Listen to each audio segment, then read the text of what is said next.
In this video, sponsored by Titanforged on Patreon, I'm going to tell you about how now is the right time to keep your hobby going and fight against the gray.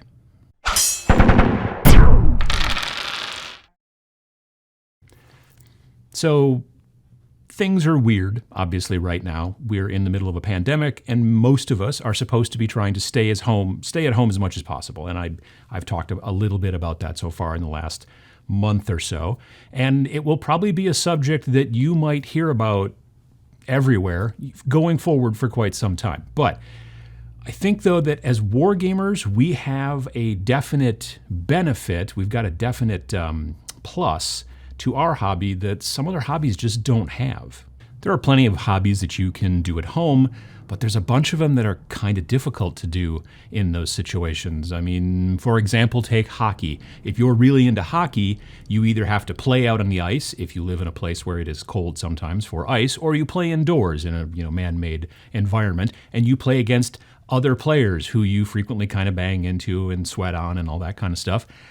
And none of that is happening right now. I mean, the NHL, much to my wife's chagrin, is shut down, as are many other sports, evidently, that usually are made up of three letters, and NFL, and all those things. Anyway, so if you are a hockey player, not just a watcher, not only are you not able to go and play hockey games, you can't really even watch hockey on television right now, except for old hockey on like ESPN2 and stuff like that. So it's difficult, short of being out your driveway with a net and practicing slap shots with like a road ball or whatever, all that kind of stuff.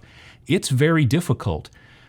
People who fish have to fish alone. People who are into a lot of different kinds of hobbies either have to be able to figure out a way to do them alone when they used to do them in groups, or just not kind of do them at all.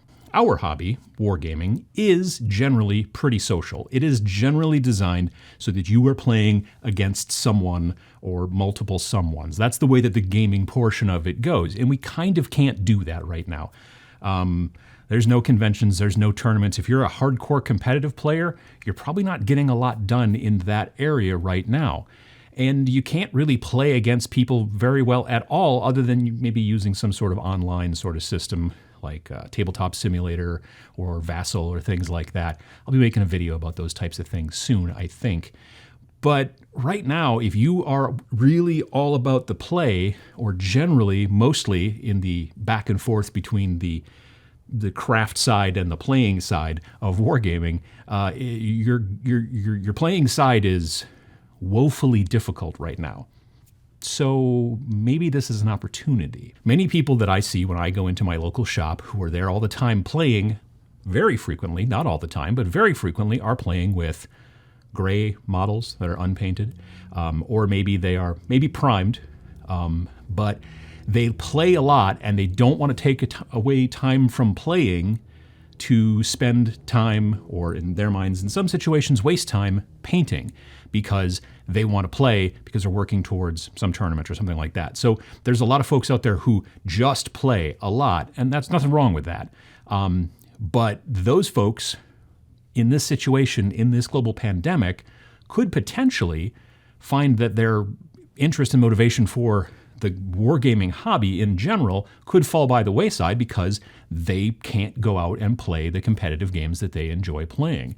So what do you do in those situations? Well, when, a pandemic closes a door, then you open up another door in your house, don't go outside, and go into your basement or your hobby room and then start painting. When you don't have much of a choice, when you just don't have the ability to go out and play your games that you generally like to play, not even competitive stuff, just like you like to go down to the club or the local shop or over to your friend's house. Every other Saturday, you and three other people have been getting together over a friend's house and playing and having a good time with it, and now you can't do that. So what do? Well, this kind of situation has given us the time now to actually sit down and do some painting.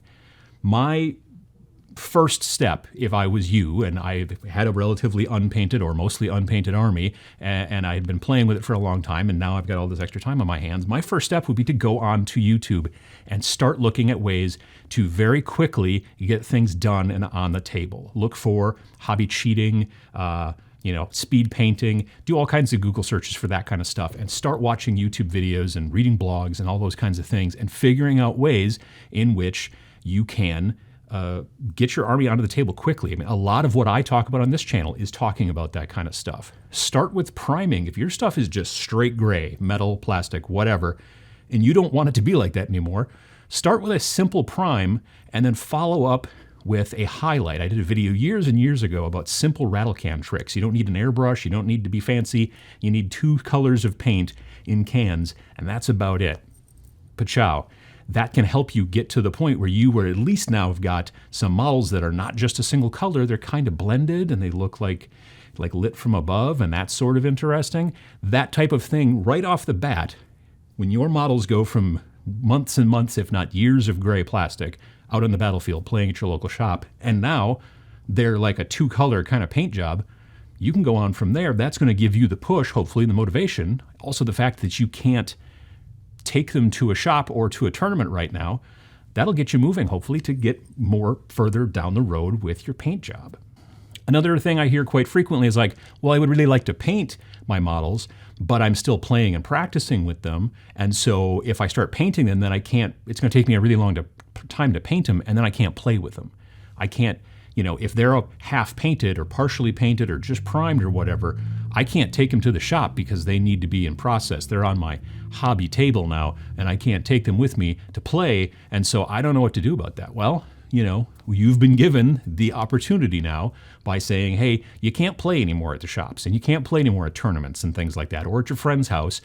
Now, if you want to, you have the time to be able to get these guys painted. It gives you a deadline. Unfortunately, it's a deadline we don't really know the end date on. We have some ideas, but at least it's a goal. Now I can take the time to sit down and paint and get my models, whether it's for a skirmish game or a big army game or whatever you play, get these things finished, or at least pretty far down the road, so that when I do eventually get to go back to my local game shop or to a tournament, I've got something that looks really, at least painted. It doesn't have to be awesome. If this is something that's very new and you've been playing with gray armies for a long time, understand that there are tricks and tips, like I said, that can get things from point A to point B very easily. A couple of different cans of spray paint, and then maybe some dry brush and a wash, and then pick out some metallic details for guns or swords or whatever. And you can get things that look way better than gray plastic very quickly, and you now have the time to do it. Now, if you've never been a painter, you have absolutely no interest in painting, I'll be honest, now is not a particularly great time to decide to start buying supplies. It can be a little difficult. However, many independent shops in your local area are either doing some sort of mail order potentially, or curbside pickup where you can call and say, hey, I need these 3 washes I'm out of, that you've been out of for 2 or 3 years, and can I come and pick them up? And then they'll set them outside, and then you paid online or with PayPal, or you threw money at them, or whatever you did. But every store generally, if it's a game store, an independent game store, has for the most part got some sort of system. So even in this time, people can still get some of the hobby supplies and things like that they need. Going online directly to some manufacturers is still working. Going online to Amazon is kind of not. The things that we like to buy sometimes from Amazon, and I say the things we like to buy, but I mean paints, tools, brushes, and stuff like that. You can still technically get them from Amazon, but they are kind of being prioritized, so you're not going to get them for several weeks, maybe 2 to 3 weeks. So that's a lot more downtime. And in those situations, I'd tell you to go look at your local store, give them a call and find out, or go on their website, or if they got a Facebook page or whatever, and see what they've got available, because that can really help you in this particular time to kind of build up your supplies again if you haven't been, let's say constant with your painting, or even pseudo-constant. If you need to replace some things so that you can start going forward, then it's an important thing to do, so that you've now got this time to be able to build, or specifically paint, the models that you've built and you've been playing with for some time. Lastly, there are folks out there who just have absolutely no interest in doing any kind of painting. They've built and they'll probably never paint. And that's the way they want to play the game, and that's fine. In those situations, what I would tell you is you've got a couple other options. One thing you could do is start going through and really rereading the rules and learning the rules a lot and discussing rules online and finding places and different kind of communication communities in wargaming so that you've at least got some sort of back and forth with people while you're kind of isolated from most folks.